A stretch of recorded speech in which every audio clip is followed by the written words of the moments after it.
a community is where these things need to start, lah, I believe. Yeah. So you need to have local community to help to Yeah. really like drive the adoption of DeFi.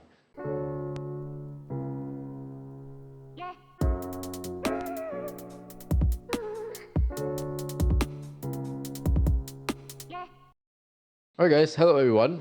Welcome to the very first DeFirl podcast. Keep forgetting, your wormhole from TradFi to DeFi. Basically, we try to get people, well, not from crypto, into crypto. And today, for our very, very first ever guest, we have someone special, right? He is probably the tallest crypto investor I know, Yes. personally, right? And he is the founder of the very first Lunatics Yeah. Telegram chat, He brought as us well all as the together. Facebook group. Welcome to the podcast, Mr. Dandy Lau. Nice to be here. Thanks for your invite. Okay, Thanks Yeah. for coming, man. I know this is your first podcast, so take it easy. But we usually want to start off by learning a bit about you, right? What was life like before you bought your first crypto? It's pretty normal in the sense that I graduated from my university in 2014 from my degree in electrical electronic engineering. And I started working for my company, which is still the company that I'm working in right now. 7 years. 7 years, man. Yeah. Congrats. So, well, thanks. Yeah, because like working in the same company for that long, of course, like there will be times it becomes In our stagnant. generation, especially, right, when everyone Rare, hops bro. around. Exactly. So yeah, I've watched a lot of. I've seen a lot of people who left the company and then joined other ventures and keep like pushing their limits and wanted to explore different things, lah. Yeah, but I do it differently in a sense that at the time when I'm free, I explore things that are, that interest me, like crypto and so on. So yeah, I bought my first crypto in 2017. Whoa. It's also due to work colleagues. Well, they talk about crypto. These are people from the computer see. network backgrounds, whereby that's why naturally they probably easier for them to learn about crypto or get in touch into things that are related to this topic. They search online and then there's something related to like decentralized network and things like that. Then all these keywords that will link to all like Bitcoin and crypto, right? Which crypto did you buy? What's your first crypto that you bought? It's Bitcoin for sure. So at the time, 2017, I remember it's around June. Yeah. That's when I first bought my, not one whole Bitcoin, of course, it's just a fraction. At the time, it's just like 6,000 USD price. Yeah. That time it's already rally from like 2,000-3,000 at the early of the year to like 6,000. So everybody is talking about it. I think naturally everybody get to know about crypto. Most of them is because of the price. Apart from, I guess now a lot of people know about it. Not so much because of the tech, but maybe it's because of NFT. Somebody show you or talk to you about NFT and things like that. Then you start to know more about this, and then maybe you go and search online, right? So at a time, yeah, it's because of the price. People talk about the price. The price goes up like crazy. It become a table topic, and then that's where I, went to search on my own and then watched some YouTube videos as well. Okay. Yeah. So then, so if you started in 2017, you have experienced the crash, right? The crypto winter. What was that like? Oh, yeah. No, well, before that, we always say that in crypto, it's always like one year in crypto is like a few years in the normal time, right? So I think during 2017 that there is the last bull market and the crazy run up for all the $20,000 alts. Bitcoin. Yeah. Time, right? So 20,000. Imagine at the start of the year it's just 1,000, which I never know. At the time when I entered, it's already 6,000. You can see like after I bought, it goes up like few thousand in just a matter of weeks, and so then there are more altcoins that keep rallying like by few tens of percent or like 100% and so on. Then you started to learn to try to ape into different things, try to diversify. I started off buying Bitcoin at a time. There's not a lot of exchanges that you can buy. I bought in local Bitcoin. Imagine the fear that you need to deal with, like Yeah, man. Sorry, what's exchanging this like local Bitcoin? peer to peer. What do you mean by local Bitcoin? Local Bitcoin is actually a website whereby you buy a Bitcoin from just like a P2P exchange. So it's just a website that advertise all these like buyer and sellers, and then you go to the website and then you make an order, then you do the rest of the process. See. Not on the website. Yeah, it's basically just like all the centralized exchange right now. When you do P2P, Yeah. exactly the same process, but it's on this website. So on the website, It's very sounds dodgy. informal, right? Oh yeah. So you are contacting this like stranger to send him some money, and then expecting him to send you some digital digital coin back to your account that only exists on a screen. So one thing I'm curious about, right? So Dandy, at that point, you probably have worked in your company for 3-4 years or 5 years, right? Yeah. So earning a basic salary, a consistent salary. Yeah. What made you took, I would assume, is a huge risk or a huge bet, right, back then, to really invest in such a alternative asset class or very risky asset class? True. Yeah, it's definitely a bet. At that time, of course, I'm from a background that is just a normal salary earning family. So and we always like. I mean, I know that just by saving alone is not going to like help to really change the fate of my family financial situation, because I've seen that how like my parents they all have gone through all the debts, and because of the debts of credit card and so on, See. they're always in debt, and then there's no way for them to completely pay back everything. So whatever they earn, it always just like continue to like pay for the Service their debt. monthly commitment that they need to fork out to pay, and then pay the credit card and the loan and so on. So I know that just by saving alone is not going to like break this like cycle or this vicious cycle.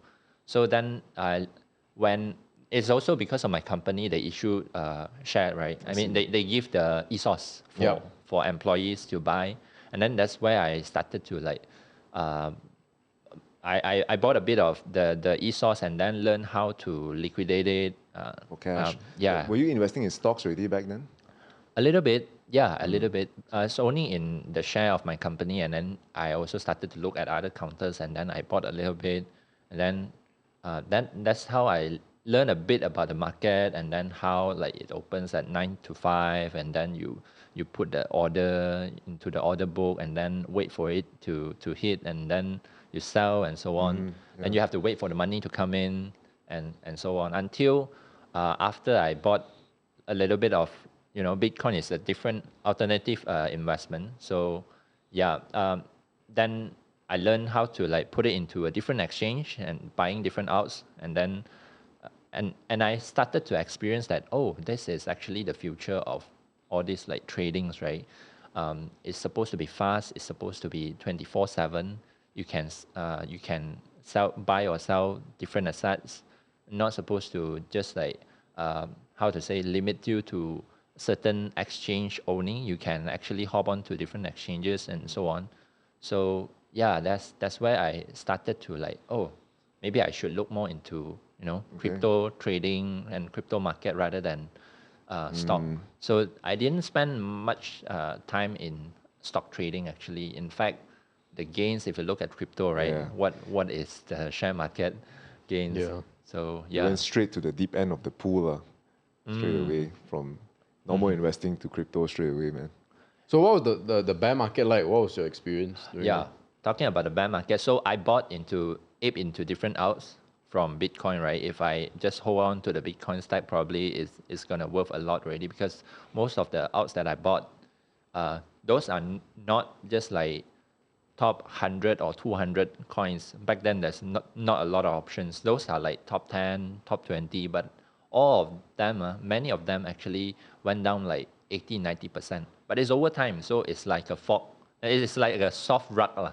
So it's not like a hard rug. Suddenly, like you wake up the next day, a developer run away already. All this is actually like promises on the paper, because at the time most of these projects, they haven't been developed. It's mostly white paper, and then they are in the process of developing, or maybe they have some testnet, or they have some main nets, but it's only like transacting the token, sending from one account to another account. That's not a lot of utilities, right? So mainly people are investing into this because of the potential they foresee in this kind of projects. So yeah, I invested quite a few of them, and most of them actually, like, towards the end of 2018, I think it dropped to like almost zero. What are some names if you don't wanna know call mind them out? sharing? Yeah, sure. I think one of my favorites at that time is IOTA. Oh damn. Still Okay. exists, right? Still this one still exists. I think they are trying to do some, like Revamp. revamp. They revamped it so that it's like is capable to do smart contract and things like that. And try to be compatible with EVM chains as well. And there's also now it's called back then it's called Rai. Uh, this this is actually a project whereby you can send it's using a different blockchain technology. It's called block lattice, whereby it's totally like there's no transaction fee to send from one account to another account. Now it's actually renamed to, I forgot the name, but yeah, it's still, I think I still hold a small bag of it. But Wow, OG, right? the price of it like went up from $1-2, right? In a matter of just a few months, it went up to 35, and then it crashed to like less than one. Oh, Yeah. man. You didn't sell any at the top? I don't think so. So yeah, selling, timing when to sell is another big topic, which I never know how.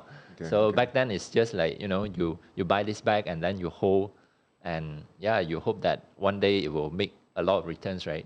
So yeah, there are a lot of altcoins that I think is a very promising thing, but I just like bought and then didn't do much about it. But that is also because I didn't really do a lot of research and didn't really follow the community and see what are the developments, and is it really the developer, did they really fulfill the promises of what they are trying to say in the roadmap, right?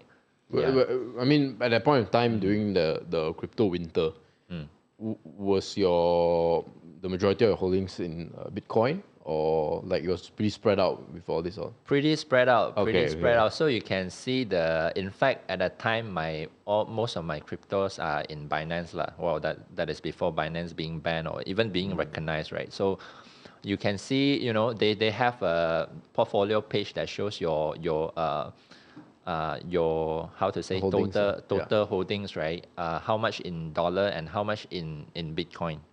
And I can see, the Bitcoin value of my portfolio string, like all the way down down like 80-90% towards the end.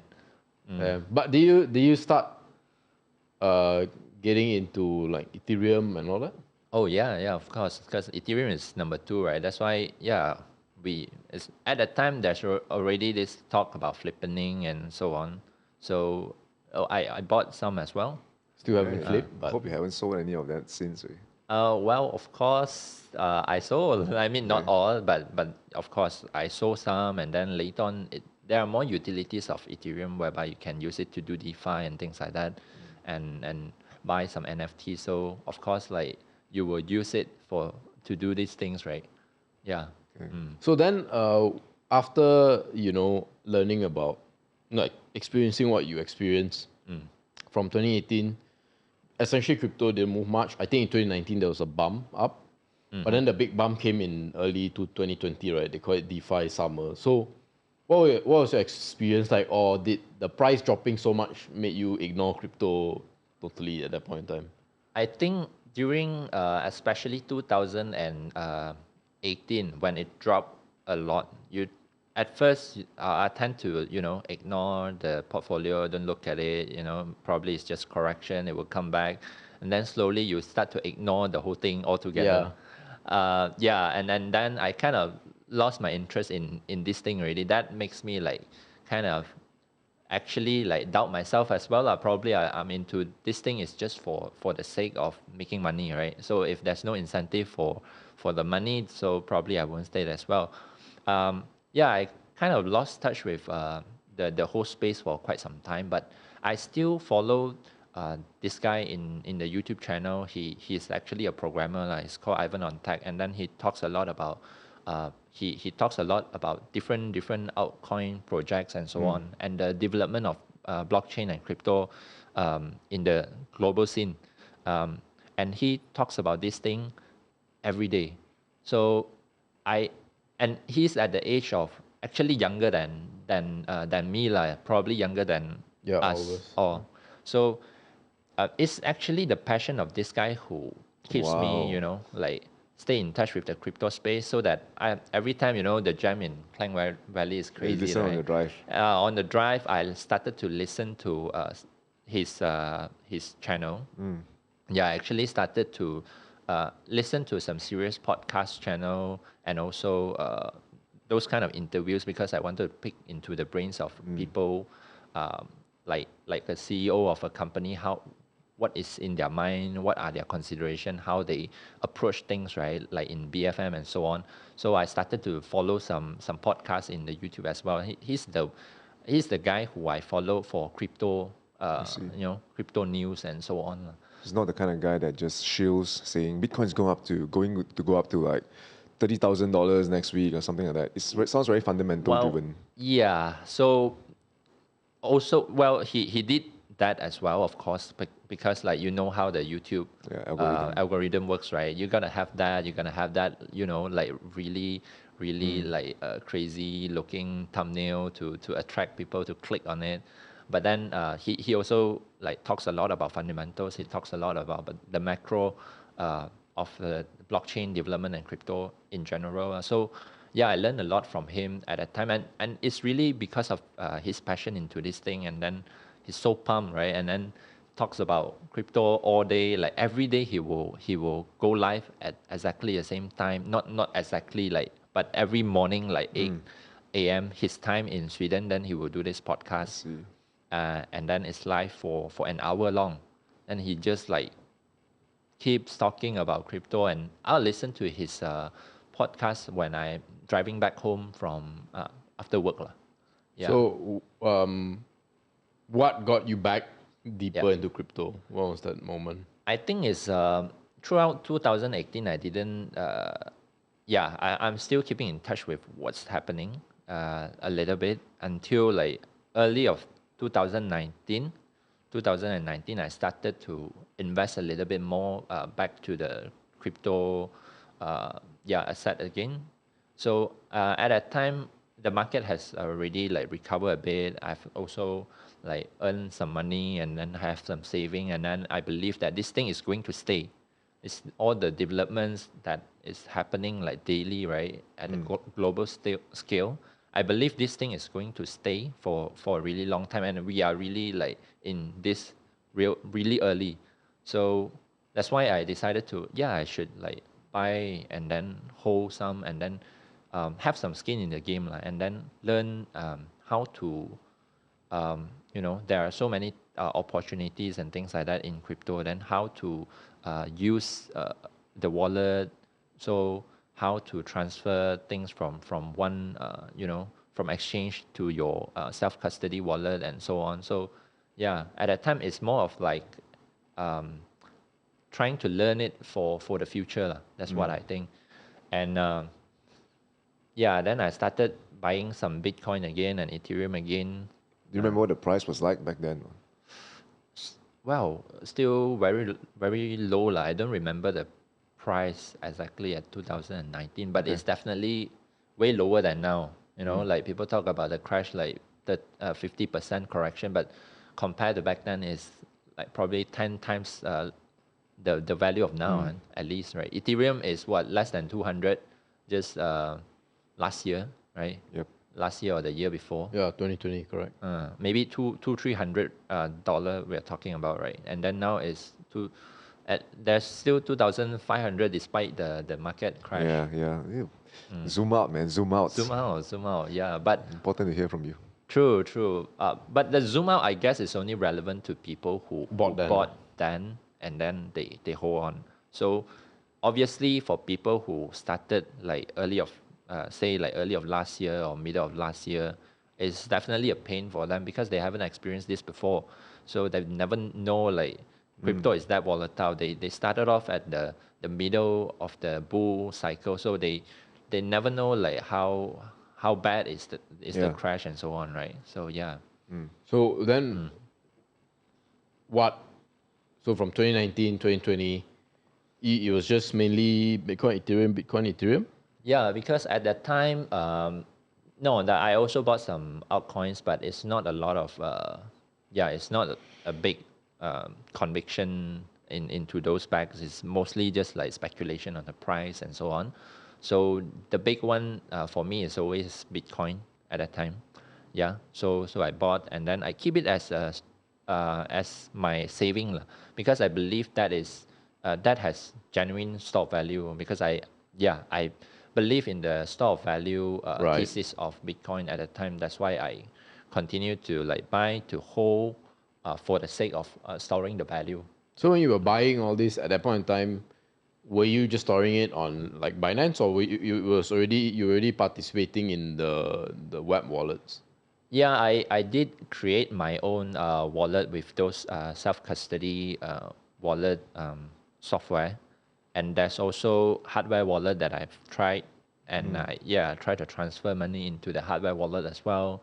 There's also like, those experience of writing down your seed phrase in a paper and then try to keep it and all that. Yeah, so it's not all in exchange. So there are some in the exchange so that I can like use it as a capital to trade for something else.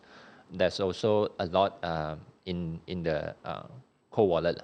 Right. Yeah. What would you say is before we move on, what would you say are your top tips for security, like securing your coins? Because I think that's one big thing that obviously when the price is going up, no one really cares about all this. But I think it will always be a big question for a lot of people, especially with things like web wallets, hot wallets, right? Because there's that whole convenient security thing, right? Like, Exactly. So what would be your tips to secure your wallets, and maybe share with us some examples if you've been hacked before, or if you know of people in your life or whatever you've seen them hacked before, and what are the mistakes that they made?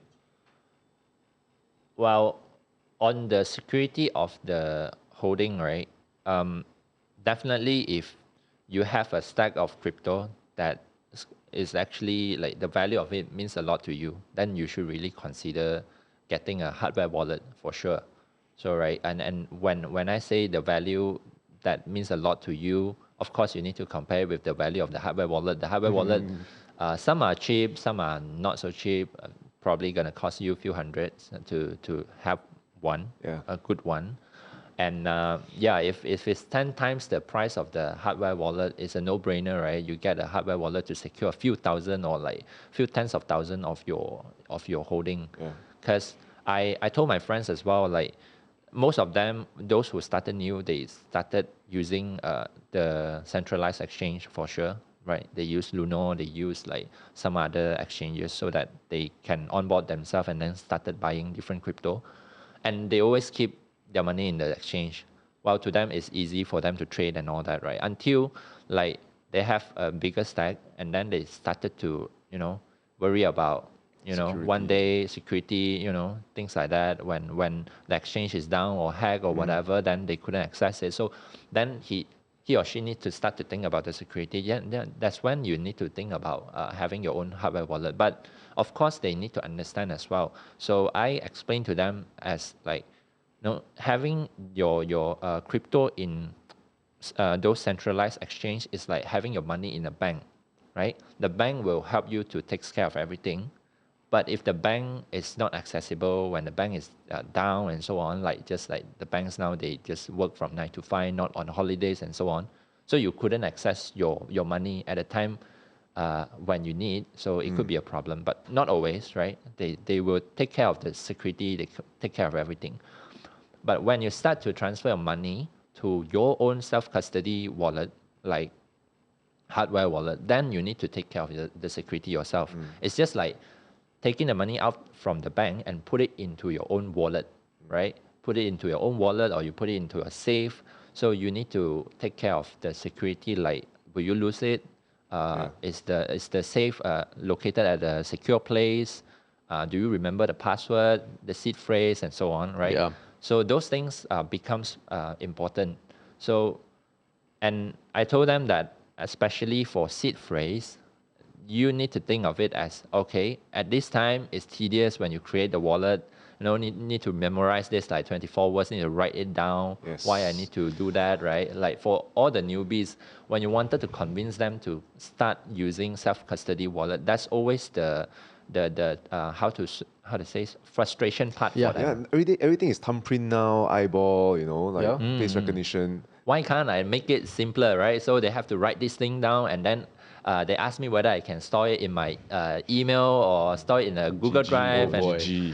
Oh boy. So yeah, that's where I will explain to them. That's where we need to do the the You do it very responsibility. well.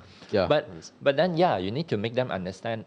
Just like give them an analogy, like your wallet now. So the wallet is empty when you first buy a new one, Yeah. right? Just like I'm talking about physical wallet, not crypto wallet.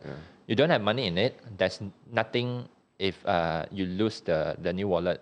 That's basically just the cost of the wallet, right? That you will lose. But if you started to put in important documents like your driving license, your IC, your money, and so on, it becomes valuable. Correct. So the seed phrase is exactly the same. It's the master key to your crypto wealth.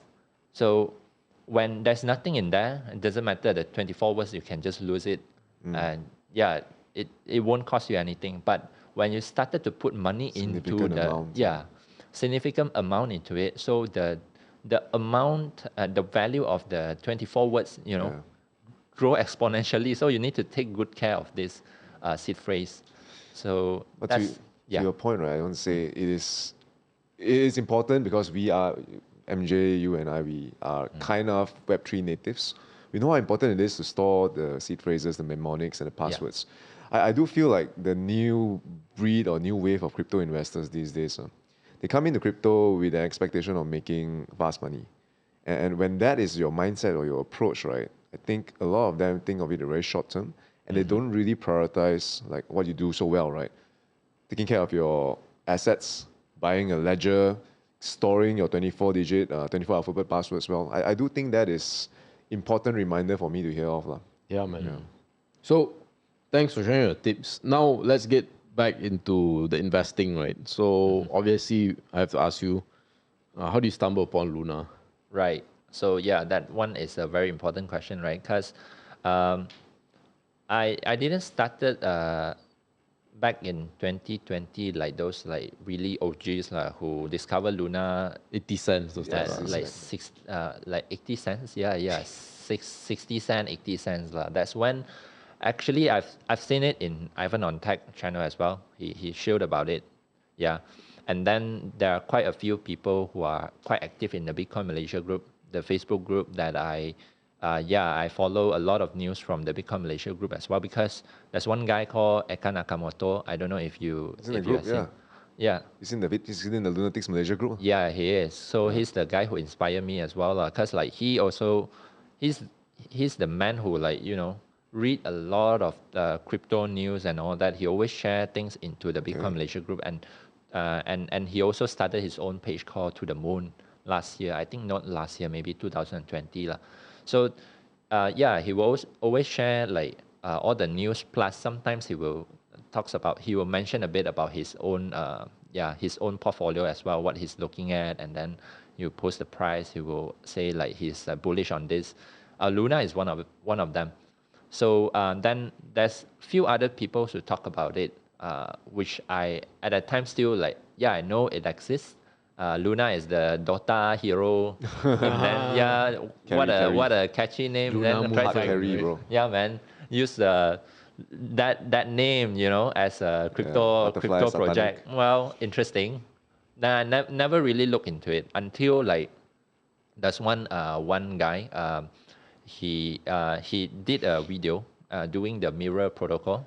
The stock Uh, one. yeah, he talks about like Terra ecosystem and then how he actually like can buy like buy some synthetic stock in the mirror protocol, and then how the transaction fee is actually very low to do that.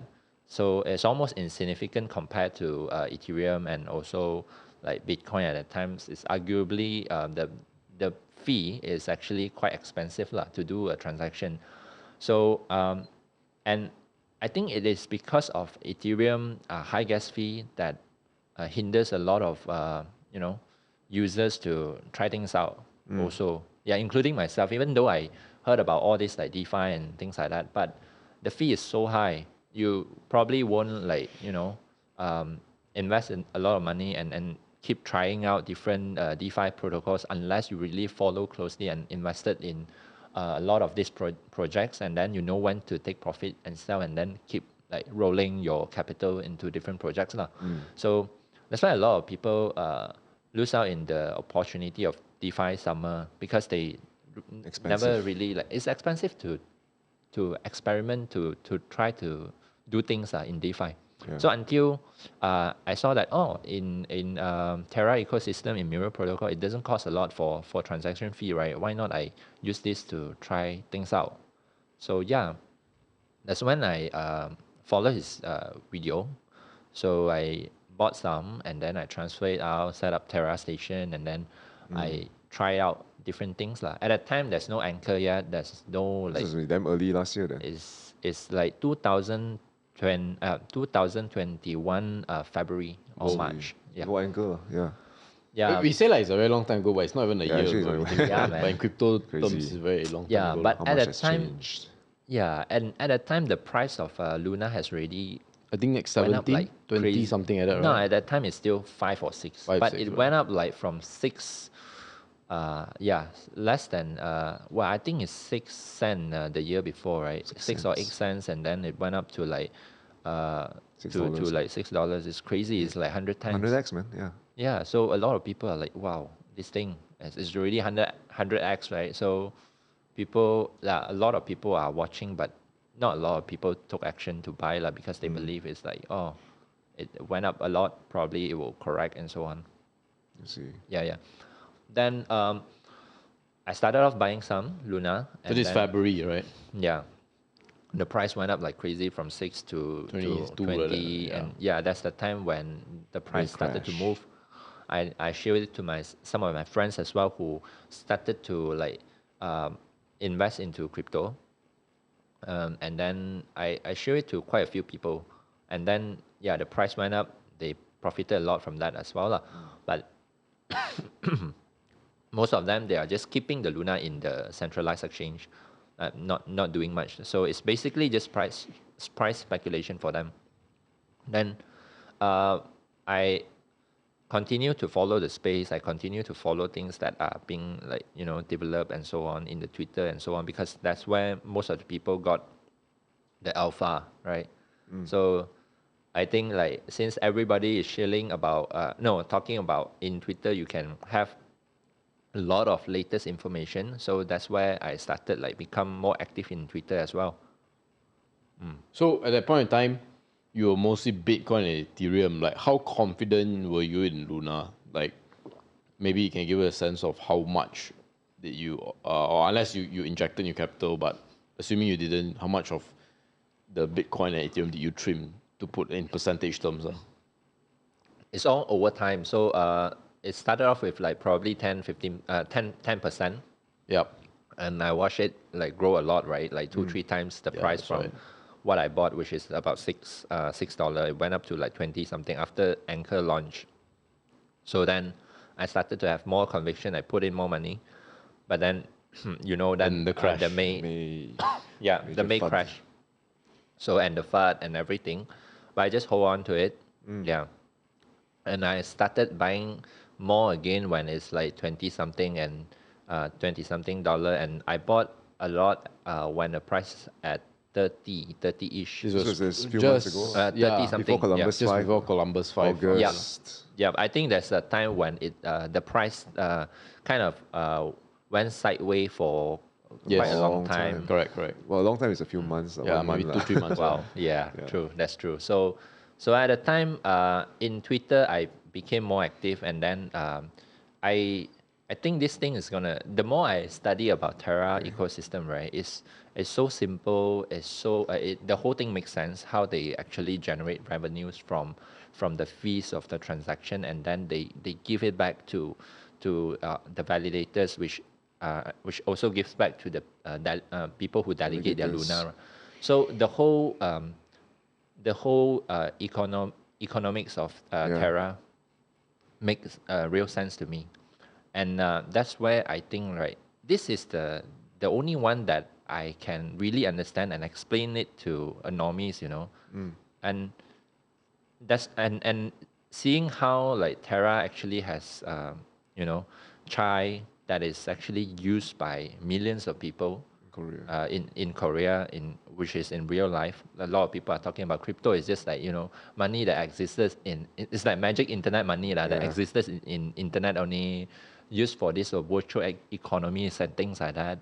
But seeing what Terra is able to do makes me feel like this is going to be the future, and what will be truly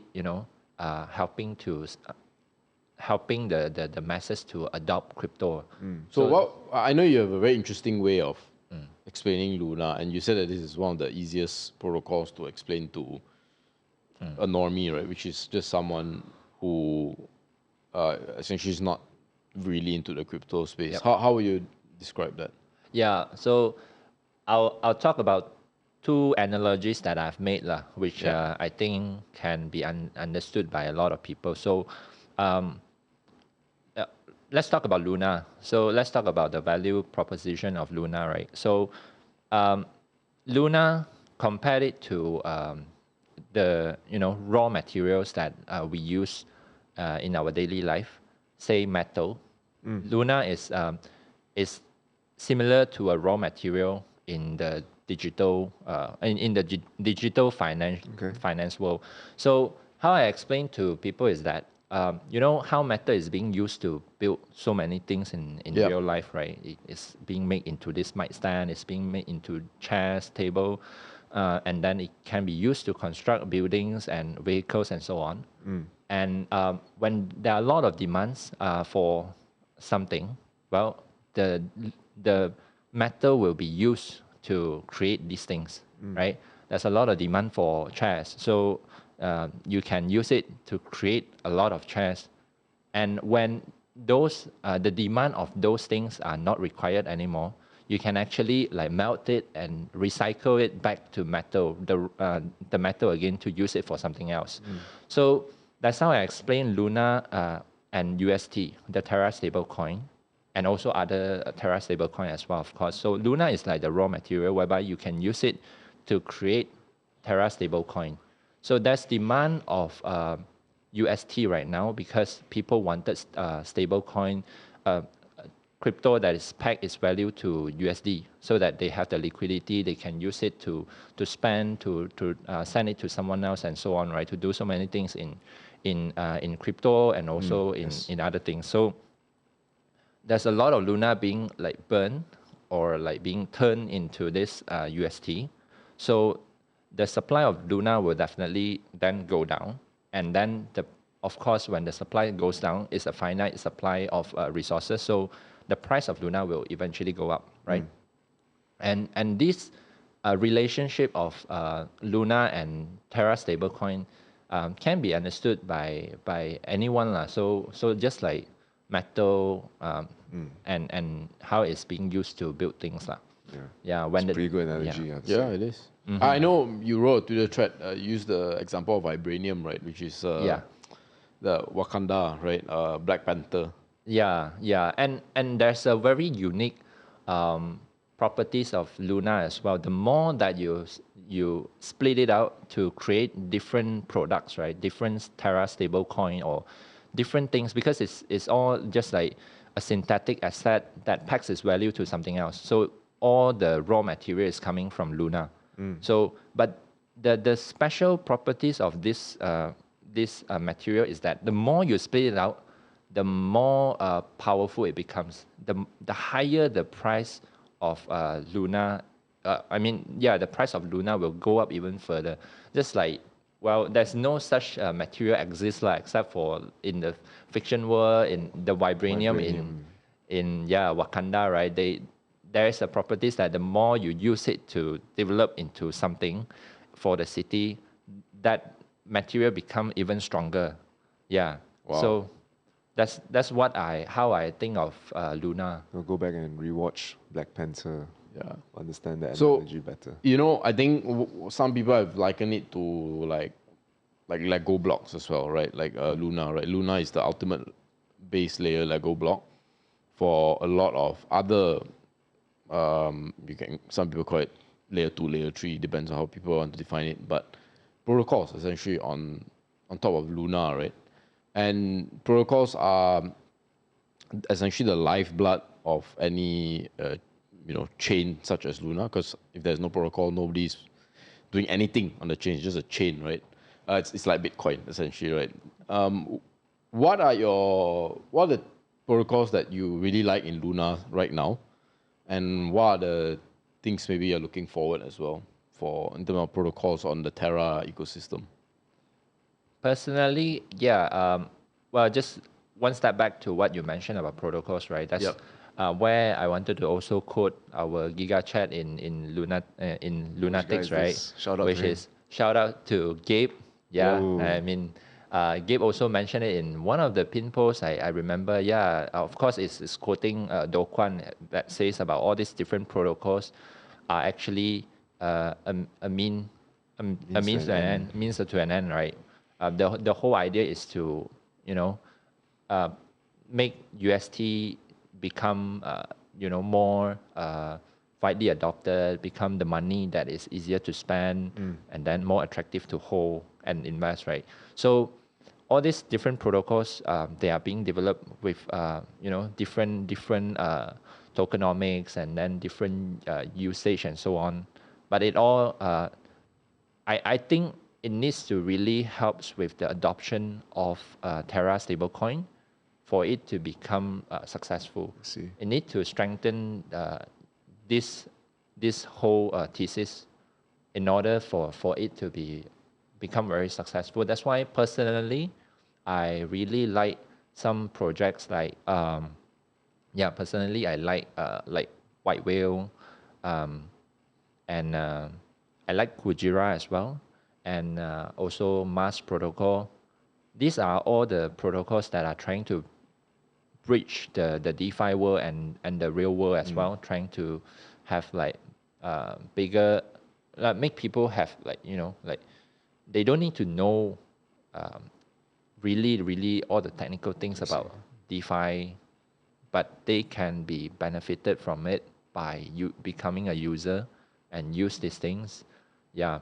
So it probably, all this sounds like it's just a middleware and all that, but it's actually helping a lot of people who don't need to understand a lot about the protocols, but they can be benefited from it. Like Kujira becoming a backstop for the price of Luna dip, right? Because there's a lot of people who are bidding for the liquidation, and then it's compared to back then, nobody actually know how the liquidation work. But now everybody can participate into the liquidation, and they can actually buy some discounted Luna. It helps with the people who wanted to invest and then wanted to get some good discount. So, but of course they have to wait lah. They have to time in well. They have to. They have to see their luck lah, right? How badly it crashes, how big the liquidations are, things like that lah. Maybe after this podcast we'll have a major liquidation already. Who knows? Yeah. Wow. Choi. I'm not thick. The Dandy index, right? Yeah. So. Right, so I think I'll move on to the group, right? Like what do you think was important for you to group? Because anyone can just say like, hey, I'm just gonna do my own research about Luna, I'm gonna buy Luna. Yeah.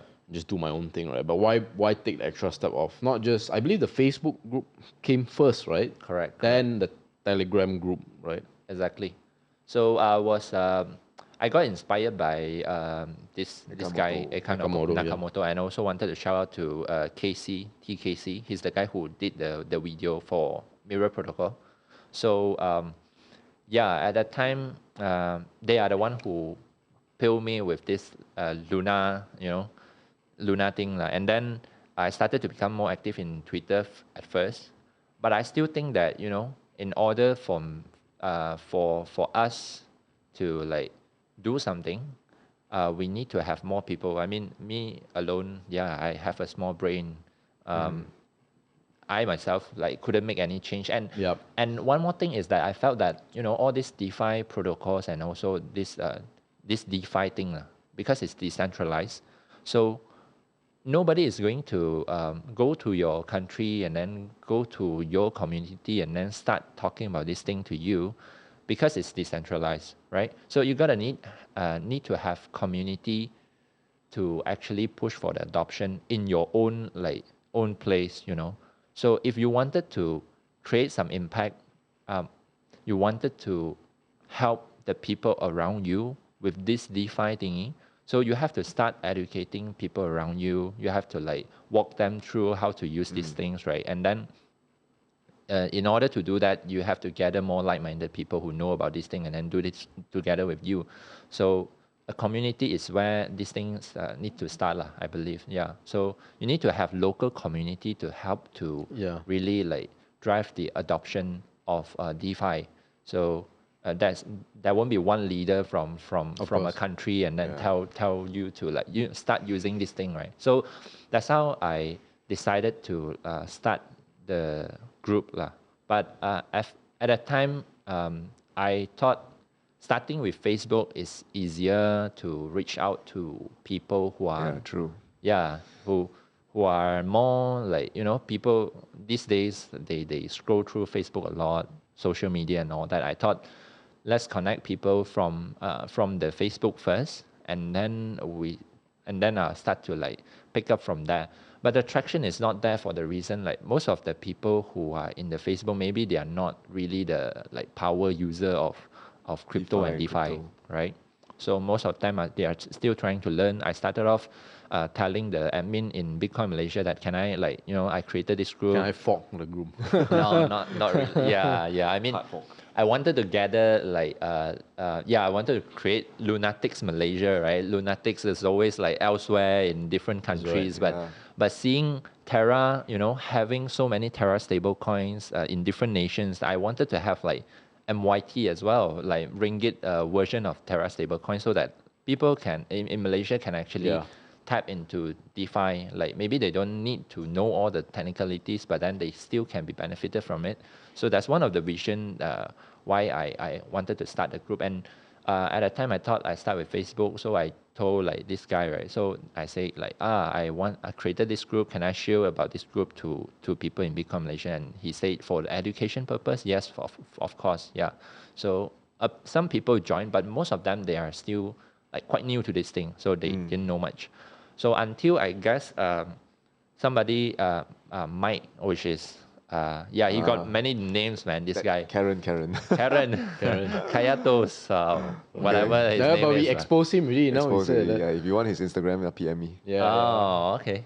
Oh, okay. Dox I'll him. go and follow him in Instagram as well. Then. Even commented on some of our videos. Hint to those listening. Oh, okay. Right. Then he's the one who said like, why not we start a Telegram group?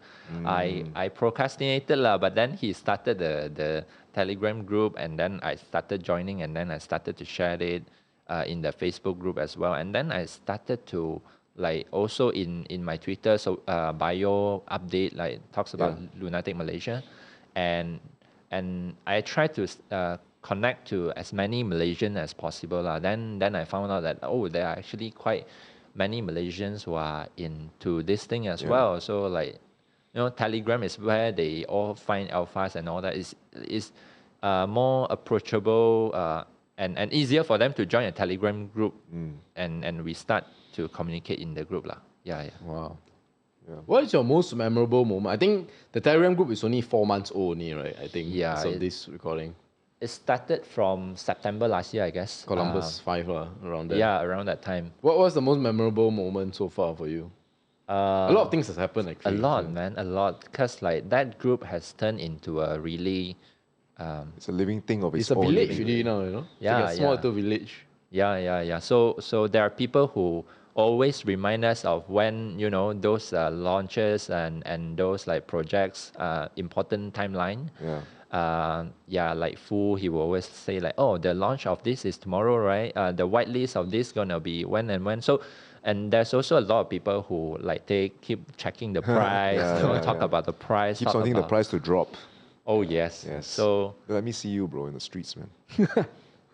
So there's a lot of people who did like great thread like Ian, and then Gabe did more in the Twitter, and we always like, you know, shared it in the Telegram group as well, right? So Yeah. there's a lot of people who are like sharing contents and doing a lot of things to try to help out each other lah. And it's becoming a great community at the moment. Yeah, it's I think it's really good lah. Everybody is happy, and then they found some friends Yeah, yeah. who they can talk to about the same topic, and then the Dr. Ian Bong came in and then proposed like he's like a MIT. doer, man. I mean, Yeah. his executor. He came in and then he talks about why not we do this, like why not we propose, and there's some split of opinions. Yes, as well, right? actually the next question is about MYT, right? So maybe for those who are listening, some background is that one of the most important part, actually the most important part about Luna are the creation of stable coins, right? So we obviously have USD, which is Terra USD. Then you've got KRT, which is the Korean version. I think the Singapore version is out. The Taiwan is out already, right? Yep. THT, right? I'm not sure if Australia got. But anyway, Luna can only do good if the stable coins that they create grows in value. So obviously, every Malaysian, you know, all 200 of us in the chat is like, where is the MYT version, right?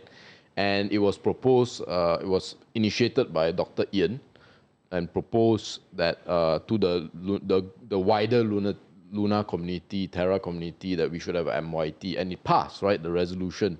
Yep. To hop on MIT. However, as you said earlier on, there is a split of opinion, right? So on one side, it's like obvious, if we're going to have a UST, we're going to have all this, we should have MIT. On the other side, it's like, yeah, how is this going to fly? Like, how is this going to work even, right? It's drawing too much attention to, like, Bang Nagar is not going to be happy. But what side are you on?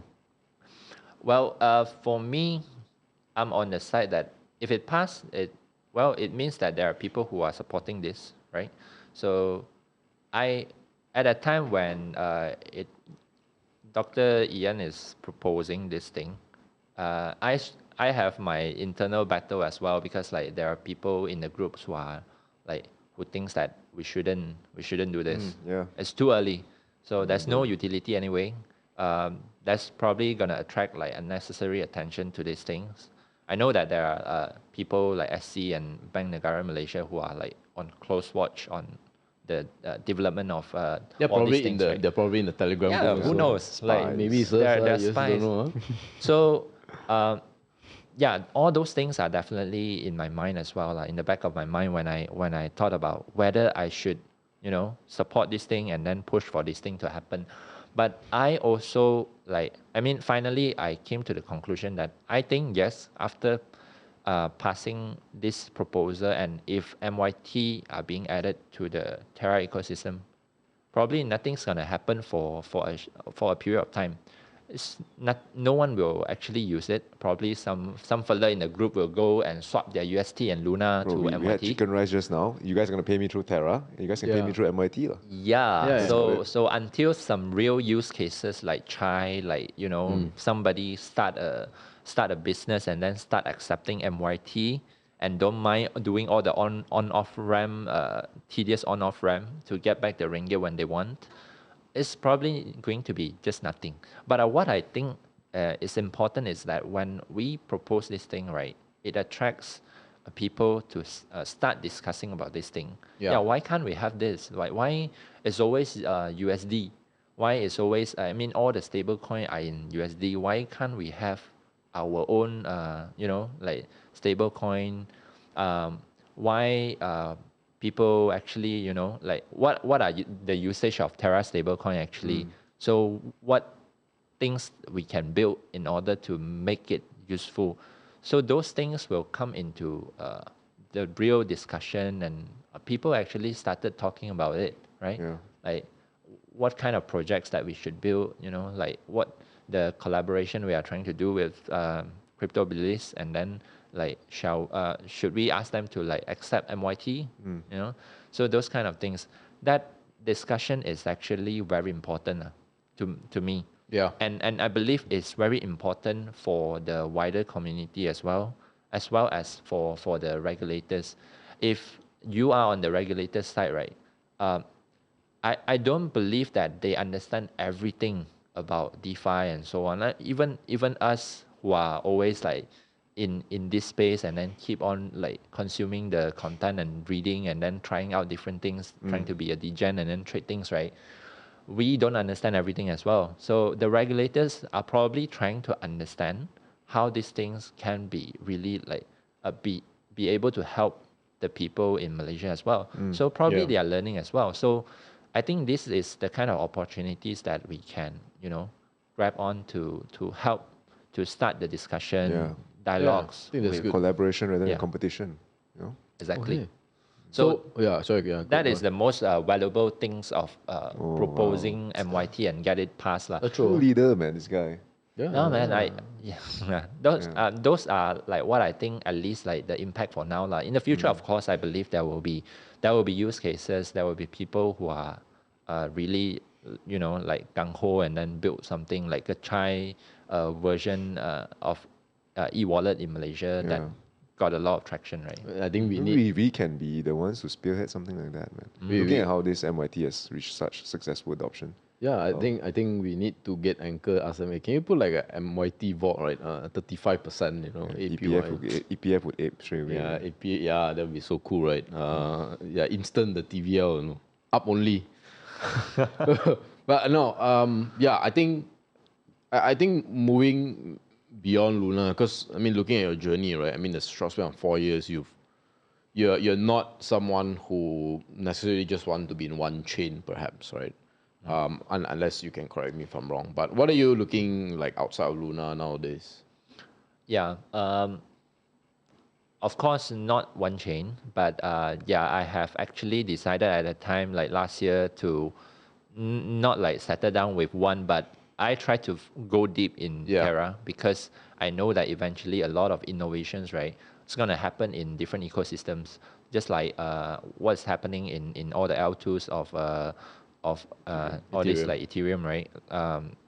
Or like Phantom, whatever that is compatible with EVMs, people will actually bring all these different innovation of protocols into one ecosystem. It's just being written in different programming language, but all the application layers will eventually be interoperable. That's what I believe will happen. So that's why at the time I decided to stay in Terra and then go deep, and then from there I can learn about all these like different new protocols that are coming up and how they actually like how they works and so on better. So talking about different chains, if what you mean is that going into different chains to learn different things, or going to there for the sake of the earning more money lah. Meaning like you go there, you see that a lot of people are very hyped talking about this chain right now. There's a lot of new development in Phantom, for example, right? So you start to move your capital into it, trying to capitalize on that. Definitely, I'll do that as well. So shouldn't limit your own how to say all these things, right? After all, we should keep learning lah. Yeah. So but focusing on developing and then helping out with building a community, I think I'll still focus on Terra. Yeah, I still see. focus on Terra, Well, Lunatics. Speaking of that, right? Speaking of Lunatics and Lunatics Malaysia, which you've built, what would you say is another short-term or future goal you want to achieve with the group? It's growing up to about 300 plus members really today.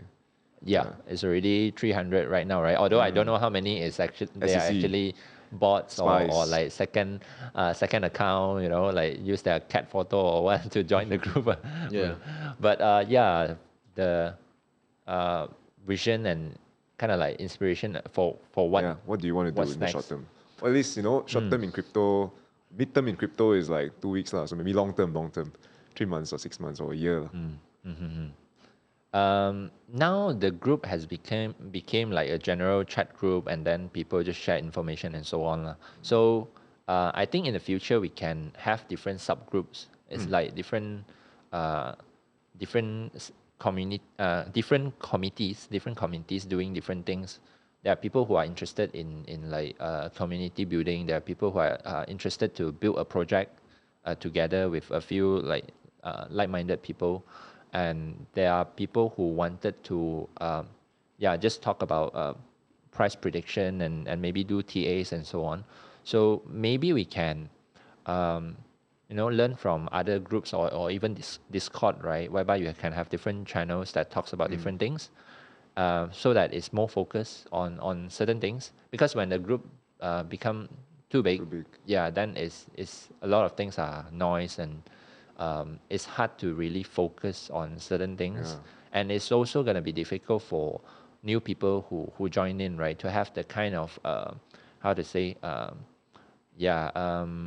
it's hard for them to really get close to like people who are already like very active and so on. They felt very distant probably, especially for those one who just joined. So that's Do you get comments like that from anyone? nah, but they are less active, right? Most of the new joiners, they are less active in the chat, but they are actually watching in the back. And there are people who some of my friends, they actually also texted me from time to time when somebody posted this thing, and then they will PM me and then ask me about it. So but they can always, I mean, to me they can always just Ask like in the talk group, in the group. But you know, some people when they how to say, in a group that has got the audience is like 300 people, probably they don't want to like shit post or talk things. They shy lah. Yeah, shy I'm the lah, one shy shit cat posting. lah. So Yeah, Malaysians are. true. So I thought that if we can have more subgroups, but it's definitely harder to manage in Telegram, right? So maybe we should think about moving Discord, to Discord. Yeah. Not sure. Just let us And- know, man. We'll be there. Be number 1, number 2 participants. 100%, man. in it. Nice. Actually, only because we're on the OG The OG designation, title, that's yeah, why we want. important. Yeah. So, I only have, I think, one last question, and Brad, you can ask after that. One of the things we ask a lot between ourselves is what is our make it number? So when we're in crypto, I mean, many different people have different objectives being in crypto, but I think one of the biggest, if not the biggest for most people, is of course the amount of money that they make, and we discussed that, hey, like, we need a point where we can say, okay, once we hit this amount, we'll be Slap each happy. other's Like, we face. will no more. We won't try to like work so hard for money more, and actually, because eventually, like, you can't spend. I mean, some people might be able to, but I think for most people, they can't be on Twitter all day looking at the stuff, replying on Discord. Then if you're NFT hunting, hopping on whitelists and doing all these things, right, which takes up a lot of time. What is that? If you are willing to share, what is that number, or what is that metric for you to say if you have achieved that, then okay, I can go back to McDonald's. I for this, I believe everybody have a Yes. they themselves have a different Different number. number, right? So maybe Bradley is about like I don't know, like in I was 2 just eat 3 Maggie years, every day, man. Happy with few Maggie. millions, or it's a moving target. I don't know. So I mean, as of this time now, right? Because you never know, right? Are you married or do you have kids? no, not married. Right. So if you have kids, that might change. But of Yeah. course, as of now, lah, right? But also, I think Yeah. to his point, right? Saying you made it in crypto doesn't mean you're out of crypto, right? Yeah, Parking yeah. in stable coins, True. generating passive income is also making Yeah, it. a lot of whales are doing that, right? Exactly. So that's why I think, right, is this mindset of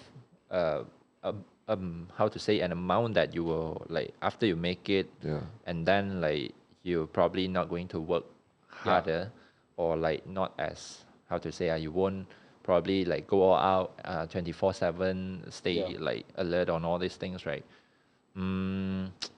I don't have a number like that myself, but of course I have a target, like by what age I wanted to achieve certain amount. I wanted to like at least 2.5 times like in two how to say 2.5x my portfolio this year as well. That's what I have, some targets like that. I see. But I don't have a target to say like, oh, after I made it and then like let's say like I won't, like I will stop, like all these things, because that mindset behind it, essentially it is you are doing what you are doing right now because you are trying to hunt for this amount. Purely financial. Yeah. So at some point, either even if you really made it, you won't be happy and felt that, oh, that number actually, like I made that much of money, but actually someone else is like is richer than me. Because like why you have this number, there must be something that you are like basing on to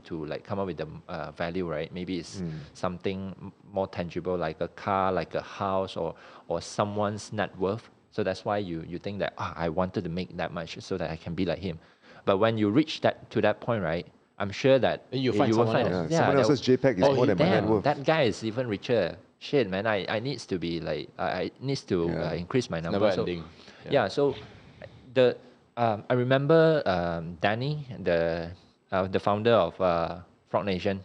Dandy, Yeah, he mentioned this in his tweet, one of his tweet before, something along the line that the wealth that you made, right, is actually like kind of like comes with because you like what you do. So this thing is actually something that comes along with that. So it's not supposed to be the main goal, you know. Yeah. So we all have our own targets for when we reach that, and then we can retire already lah. So, but maybe 1,000 Luna is a good number, but 1,000 Luna is programmed, right? So it should be at least 2,000. You heard it here first, guys. Yeah. But yeah, so if it's 2,000, I'll definitely like be happy to just like retire. But still, I'll still be doing something. I think maybe more selective. Seems to me like when you do reach that amount, and because you share so much passion when you talk about building Lunatics Malaysia, I'm pretty sure when you reach that amount, seems like Lunatics Malaysia going beyond what it is right now could be like a passion project or a full-time project for you, you know. Yeah. True. Any final questions, Brett? No, anything else you want to share with the audience that we have? Yeah. Final words, and where can people find you? And what the links, the important links that people need to click on. Links. Yeah. Not rock, but important links. Yeah. Okay. Seed phrase. Seed phrase, right? Yeah. Everybody asks one word, then like you ask the first one, then someone will ask the 24th. People can reach me in.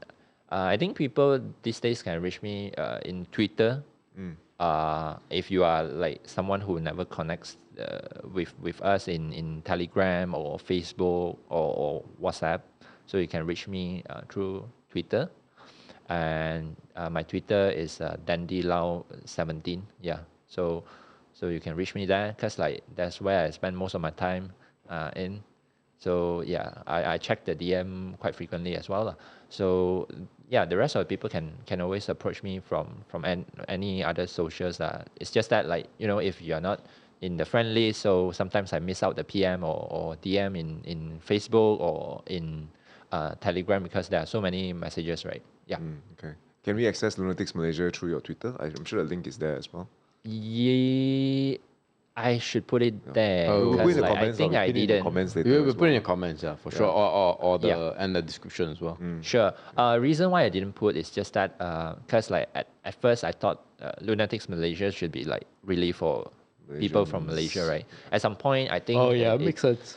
Yeah, it changed a little as well, because I think, of course, like it's a public group, anybody can join. It's just that I thought that all the conversation will be very Malaysian centric. So of course, like for people who are not from Malaysia, it's hard to relate to slang and right, and all the slangs and things like that. So, but people are still welcome to join. Okay. So yeah, I'm actually thinking to about putting it in my Twitter as well. Just like be wary those like our community members later on, just be wary of those bots and, you know, like scammers and things like that. When we start to put that out. You know you've made it when there's bots and scammers coming to your group. Yeah, and imposter, right? Yeah, man. I mean, look, it's only 300. I think if we ever get him on, the next time should be 3,000, right? Wow. Yeah. It's programmed, right? The Telegram group chat to get 3,000, right? So yeah, hey, thank you so much for being on the podcast, Dandy, and for those of you all listening. Yeah, I'm sure you've gained a lot, and you're gonna gain a lot more by being on Dandy's chat group or the Lunatics Malaysia chat group, and our chat group as well, right? You guys can follow our join ours as well, and yeah, see you in the next podcast, guys. Bye bye. Bye. Bye.